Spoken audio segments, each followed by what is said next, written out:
up on Unpeeled. From the cottage to Italy, these two celebs are heating up the Olympics. These Super Bowl performers are calling a political figure an American idiot.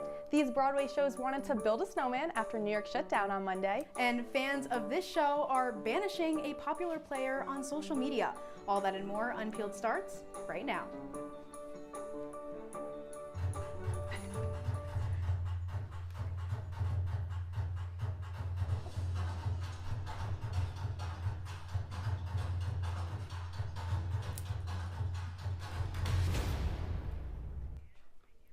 Welcome to the season premiere of Unpeeled. I'm Isabella Galan. And I'm Victoria Daly. We start with news on a popular late-night show.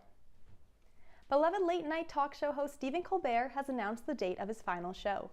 The curtain will close for The Late Show with Stephen Colbert on May 21st for financial reasons, according to the show's parent company, Paramount Global. Colbert announced the news during an appearance on Late Night with Seth Meyers. Paramount says they will not announce a new host for the Late Show franchise and instead will close with Colbert's departure.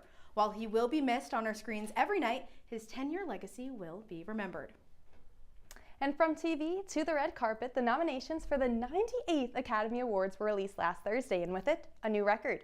The movie Sinners was nominated for 16 Oscars, breaking the previous record of 14, which had been held for decades by 3 movies, including Titanic. That's right, Victoria. Sinners actor Delroy Lindo was nominated for his first ever Oscar for his supporting role as Delta Sim, which came as a surprise to many, since it left Hamnet star Paul Mescal off the list. And possibly the most unexpected news that shocked fans was Wicked for Good receiving 0 nominations. The Oscars are set to air on March 15th at 7 p.m. Victoria, I just can't believe that Wicked didn't get a single nomination for the hair and makeup category. The other ones, it was a really tough competition, so not really shocked there. But for hair and makeup, I mean, the Tin Man was insane. Truthfully, I did not watch Wicked for Good. Don't kill me. Victoria, whoa. I saw the first Wicked. Wow. I loved it so much, and the soundtrack, and I'm not a big musical person, but that soundtrack drew me in, and I'm someone who believes the second movies and third movies are never better than the first movie, so I kind of stopped after the first one. You do have a point, but I do think it is worth to go see Wicked for Good at some point. I'll watch it with you. Okay, perfect. But it's just been such a competitive year when it comes to films. I mean, look at Sinners getting 16 nominations. We'll see how many awards they actually take home on Oscars night. But even looking at the other movies that came really, really close, you have Frankenstein, you got Marty Supreme, you got all of these incredible movies. It's going to be a really tough competition. And Timothée Chalamet up for Best Actor in Marty Supreme, but you know, I was looking for Kevin O'Leary for Best Supporting Actor in that movie. That's true. I mean, it's going to be an insane night, but all I care about is if K-pop Demon Hunters takes home a win. Well, history has been officially made by the world's first human to climb a skyscraper in free solo. Alex Honnold recently took on the 1,667-foot tower in Taiwan, known as the Taipei 101, with absolutely no safety wear. This event was live on Netflix with over thousands of people in attendance, as well as millions watching for the comfort of their home. After over an hour of heart-stopping suspense, Honnold successfully climbed over 100 stories, which left fans all over the globe cheering on his dream achievement. Isabella, fears Alex Honnold.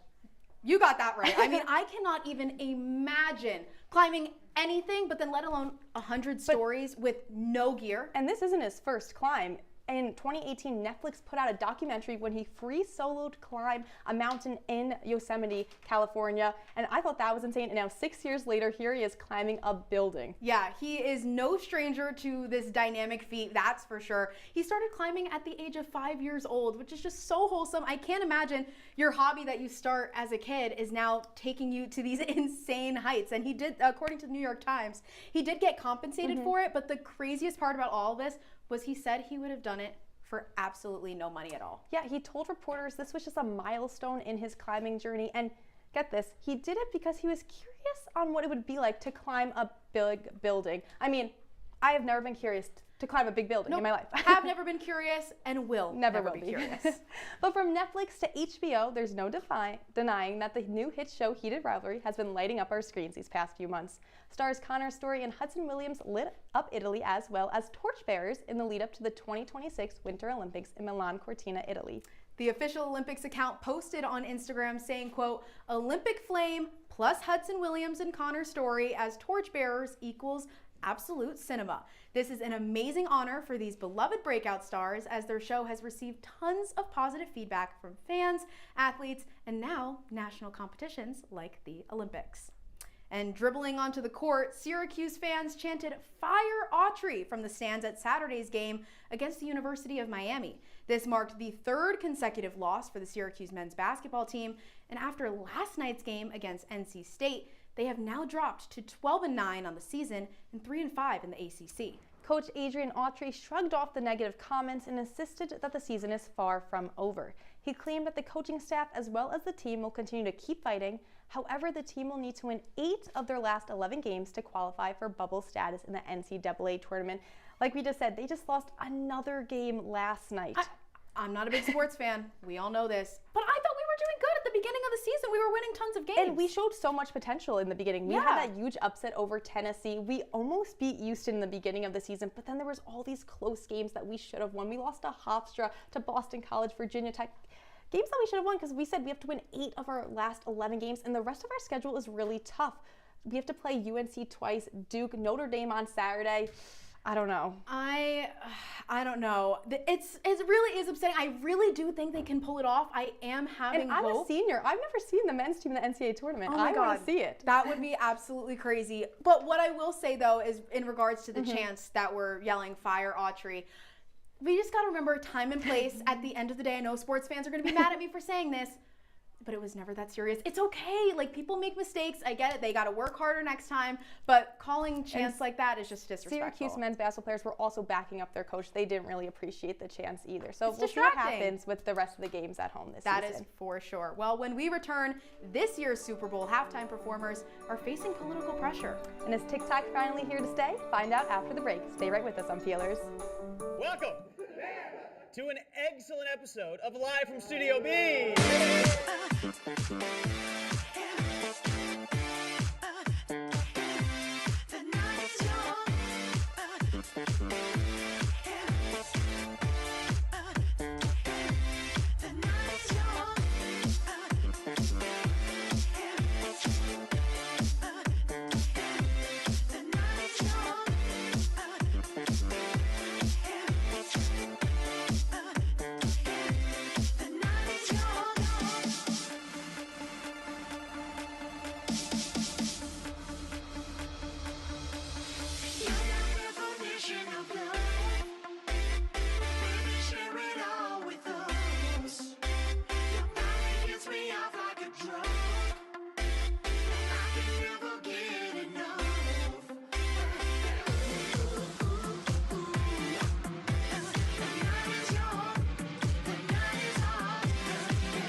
The Super Bowl is less than 2 weeks away, and criticisms continue for the performers. Our music reporter Elizabeth Gottlieb is here to break down the latest with the Super Bowl performers. Thanks, Isabella. President Donald Trump revealed in an interview with the New York Post that he would not be attending Super Bowl 60 in Santa Clara, California. The president said his reasoning was that the game would be too far away and too long. However, President Trump shared his thoughts on this year's Super Bowl performers, Bad Bunny and Green Day. He said, quote, "I'm anti-them. I think it's a terrible choice. All it does is sow hatred," end quote. The president attended Super Bowl 59 in New Orleans last year, where Kendrick Lamar performed. But criticisms of Bad Bunny performing in the halftime show have been circulating since the announcement was made in September. Bad Bunny avoided any performances in the U.S. out of concern that ICE raids would put his fans in danger. Back in October, the NFL Chief Marketing Officer Tim Ellis said, quote, "There's a lot of people right now who don't like Bad Bunny being in the Super Bowl halftime show. Well, not everybody has to like everything we do. Bad Bunny is awesome," end quote. If the NFL's goal is to expand the audience globally, having an artist like Bad Bunny can achieve that mission. And Green Day is also taking a turn in the spotlight. The punk rock band was announced recently as the performers for the opening ceremony to celebrate 6 decades of championship history. However, Green Day is known for using their songs to comment on the political climate. During live performances in recent years, Green Day has altered the lyrics of its hit single, American Idiot. Instead of singing, "I'm not part of a redneck agenda," lead singer Billy Joe Armstrong sings, "I'm not part of the MAGA agenda." While President Trump states his lack of attendance is not because of Bad Bunny and Green Day, it is important to note that both musical acts have spoken out against his administration. I'm your music reporter, Elizabeth Gottlieb. Back to you, Victoria. After months of questions about TikTok's future in the U.S., the company has made it official with a new U.S. entity and a new CEO. Let's break down what this means for business and culture with our industry reporter, Cami Bremer. Cami, it seems like TikTok is always in the news. 100%. But from an industry perspective, what is this new U.S. entity and why is it such a big deal? Right, well, thank you so much for having me. So there's been a lot of uncertainty surrounding TikTok. Even about almost a year ago, we had almost a 24-hour ban on the app. So now, a year later, we are seeing some sort of resolution. Pretty much, TikTok made a separate company called TikTok USDS, and that will run the app in America. It's a joint venture LLC, which pretty much ultimately means that it is mostly owned by US and global investors. However, its parent company, ByteDance, is still involved but has a much smaller stake than it used to. This is ultimately all to ease those government concerns of data privacy and national security, and now US user data will be stored through Oracle's based in the US, and it's a server. So for the 200 million users in America that use it, the app should ultimately remain the same and still play out as normal. Interesting. So then also, why was Adam Presser picked as the new CEO from an industry and business perspective? Right, so Adam Presser actually has been a longtime TikTok employee. So him moving into this role as CEO isn't necessarily out of the ordinary. If anything, it brings a lot of companies and active users stability and comfort, knowing that because he knows the ins and outs of the app, because he knows why people value the app and for economic and business standpoints of how much financially income it has brought so many people, it brings a lot of, like I said, stability to these individuals that use the app every day. As CEO, we will see him do more operational tasks as well as day-to-day activities. It doesn't seem predictably that he will make major changes, only time will tell. But in terms of his role, it makes the most sense that he can just step into the position easily instead of retraining a new individual. And lastly, shifting gears a little bit from an entertainment perspective, what does this mean for the platform? Well, TikTok as a whole ultimately is an entertainment app at its core. So for all these people that are discovering new videos and producing content, it should ultimately remain the same. There shouldn't be any major changes. However, it just so happens that the last few days that people have noticed that there was a little bit of an outage on the app in terms of promotion and just viewership. There isn't a direct correlation on if it's related to the new CEO, but TikTok has said that it has been resolved and it was mostly just a power problem at the data center. But in the future, only time will tell, but we should see that the app remains the same. Thanks so much, Cami. We all know the recent blizzard has been causing shutdowns in communities, but it has also affected Broadway. Find out more after the break. Here we go. We're gonna go out there in the rain. You're gonna get wet. All right, here we go. Go,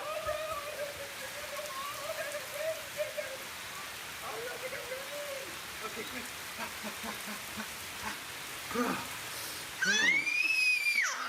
Oh yeah, yes.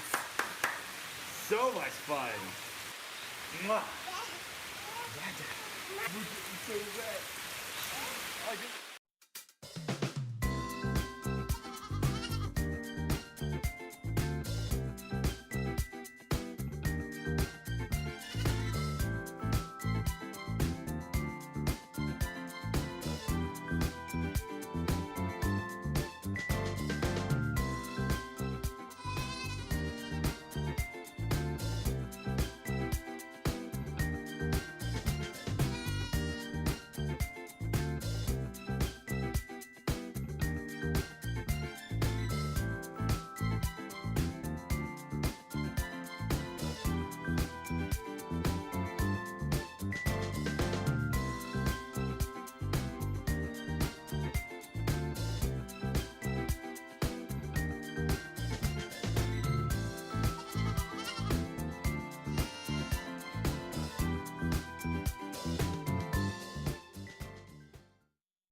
Welcome back, Unpeelers. Syracuse men's basketball has hit a little bit of a slide recently, but they had a chance to snap a 3-game losing skid against the NC State. Our sports reporter Nathaniel Cunningham took a trip down south to detail how an old rivalry got renewed. They say revenge is a dish that is best served cold. Well, in today's matchup between Syracuse and NC State, Wolfpack guard Quadier Copeland grabbed revenge out of the freezer and handed it to Syracuse in an 88-68 loss. The senior had 19 points on 5 for 9 shooting and was 1 assist shy of his 5th career double-double. After the game, Copeland said he had this game circled on his calendar. The plan was to plan and go in there and win. And, my teammates helped me every way possible. They knew how important this game was to me. They knew the things behind it, so this whole week they just been like, they got my back. And today's show, I don't get 9 assists without them making shots. He's probably, playing at an all-conference level right now. He's a lot to handle, 6'6" guard that can move, wiggle, see over defenses, see over traps. You try to force him different places. He's used to that. He's the main guy on the scouting report. And I just, again, we were trying to, slow him down a little bit. But, this is a talented team, so he's just not, he has pieces and weapons. And, the biggest thing that Quadier does is he gets people involved. Because he was a former player here, so I guess he just wanted to get back. And I know how that feels because when we went to Georgia Tech. But, I think his was just a little more personal. And, yeah. Syracuse has now lost 4 straight games for the first time in the Adrian Autry era. However, the Orange can get their first win in nearly 3 weeks this Saturday when they host Notre Dame, who are coming off a tough overtime loss to Virginia. Reporting from the Lenovo Center in Raleigh, North Carolina, Nathaniel Cunningham, Citrus TV. To the stage, Broadway took a break for a few short days, and the show that must always go on came to a halt.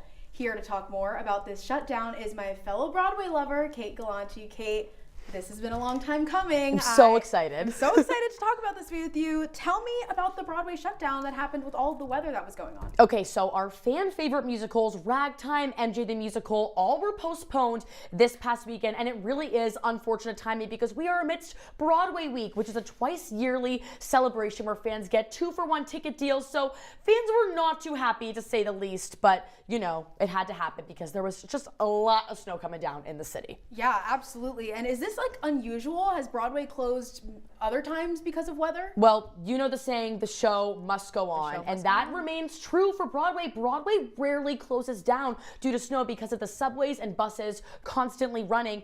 This actually marks the 10-year anniversary of the first industry-wide shutdown, January 23rd, 2016. The blizzard where 2 feet of snow came to New York City. Wow. That was the only time it shut down. So this is a very, very rare occurrence in the Broadway community, Bella. Absolutely, and I feel like the actors must have been shocked to have a snow day 100%. because it never really happens. But what happened? How did the actors and how did the ticket holders respond to no longer having shows to perform anymore? So some shows were canceled or postponed just minutes before the curtain came up, which is actually insane. So they were pretty disappointed, to say the least, but they will get their money back. They will get a full refund. The actors, on the other hand, expressed their concerns before the decision was made. Actress Jenna Bainbridge, who plays Nessa Rose in the Wicked Broadway cast, took to social media, even adding the mayor and governor of New York City, saying, "Can you please tell the Broadway League that there's a literal state of emergency and it's not safe to be forcing the thousands of theater workers to come to shows." Her castmates backed her up on social media, saying that theater performers are humans too, and that their thoughts and feelings should be at the forefront of these types of decisions when deciding if shows should perform or not. So it ties in the bigger issue of performer and actor safety and rights, which is super important and always has been very important. Absolutely. Well, Kate, thank you so much. We got some shows to definitely go and see now that the weather is starting to lighten up a little bit. But when we return, we are discussing whether fans are faithful or traitors to this popular reality TV show. We will be right back with Peelers.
Welcome back to Unpeeled. It's a game where alliances can change overnight and trust can cost you everything.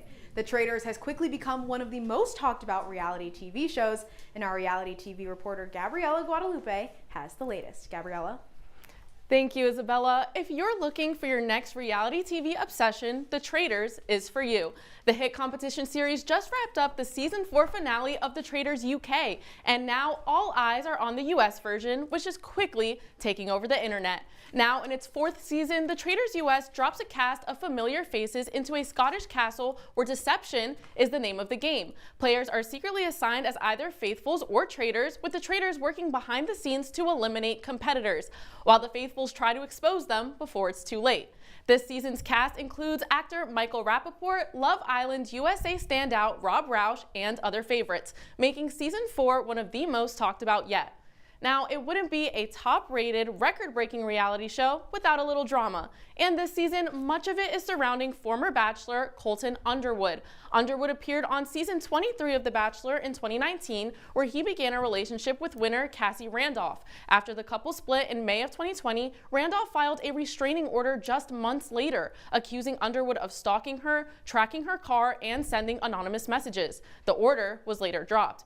Underwood made headlines again in 2021 when he came out as gay on Good Morning America. Now, Traitors fans are calling out his casting and behavior on the show, with many labeling him unlikable and insufferable. The backlash grew after an argument with fan favorite former housewife Lisa Rinna in episode 6. Rinna posted a comment about Underwood on Threads responding to a fan, writing, quote, "Let's talk about being a stalker." She later walked it back, saying the comment was made in her housewife mode and asked fans to be gentle with Underwood. Producers behind The Traitors have also urged viewers to support the cast.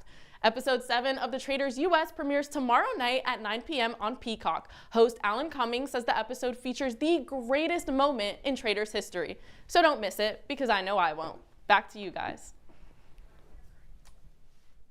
Harry Styles is back with a new music video, trading feather boas and sparkly jumpsuits for a more simple look, proving he's always walking the fine line between classic and bold style. Here to tell us more is our fashion and beauty reporter, Ella Castrillon. Ella, it's a beautiful day. Harry Styles is back with a song in a music video, so tell us more about his look in this video. Yeah, so in this new single, Aperture, just released last week, so exciting, and a part of his new 4th album, his actually whole look is custom Prada from the 1990s. And he even reached out to their co-creative directors for this look, super cool, and in the video, he's actually wearing a navy trench coat with a gray cashmere sweater and matching gray pants. And it wouldn't be Harry Styles without a pop of color, so he has on these bright lime green, also Prada shoes, and Vogue is even reporting that this will be a major trend to see an artist, calling his shoes the sneakeria, a cool mix between a sneaker and a ballet flat. So how does this contribute to Styles' overall brand? Yeah, so really what stood out the most for me was Prada's iconic lipstick print, and this is actually an archive print from their 2000s Spring and Summer Women's Wear collection.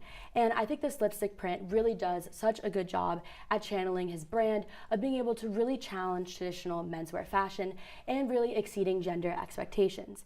And this is why he was the first male artist to have a solo cover of Vogue. So I'm really excited to see what the rest of his looks will look like. Yeah, so speaking of that, what fashion can we look forward to for the rest of the album? Yeah, so in this music video, it's very different from his past work, especially Harry's House album and Love on Tour. And you can see here in the cover, he's a much simpler look with just classic mid-wash blue jeans and a very basic t-shirt. However, Rolling Stones does call him a man of many styles, kind of with a play on words there, so I'm sure we will see some of his sparkly jumpsuits soon, and I'm excited to see what the rest of his looks will look like. I can't wait for the rest of his looks and the rest of his album. But thanks, Ella. When we come back, we're talking all about the snowstorm that not only brought us outside, but also back to how school worked during 2020. Don't go anywhere, Unpeelers. Did you hear about the pony with a sore throat? He was a little horse. Can I tell you a cat joke? Just kidding. Why couldn't the Why was the basketball court all wet? Why? Because the players kept dribbling all over it. Where did cats go on vacation? New York.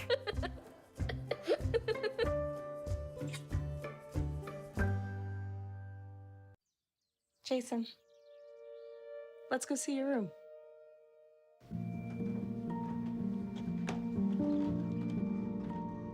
What do you think? We kept it a little spare, so you can decorate it how you like.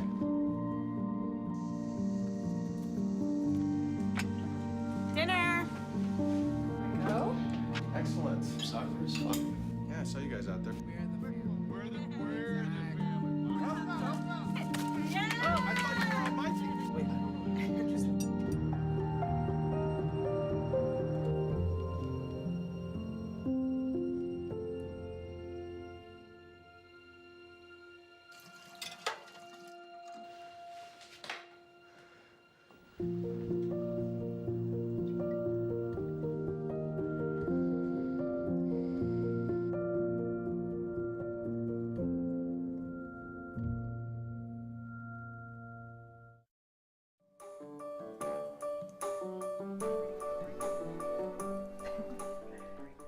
On Monday, Syracuse University moved classes online due to snow for only the 6th time in school history. Insane. But students celebrated the snow day, and here to tell us about how they enjoyed the historic day is our Syracuse events reporter, Tegan Brostrom. That's right. It was definitely a historic day. That email went out to students on Sunday night, and students got right to celebrating. Some of the videos you're seeing on your screen aren't necessarily safe activities, but they really just show how excited students were to have a snow day and to have classes moved online. You know, I wouldn't necessarily do that. Oh my God.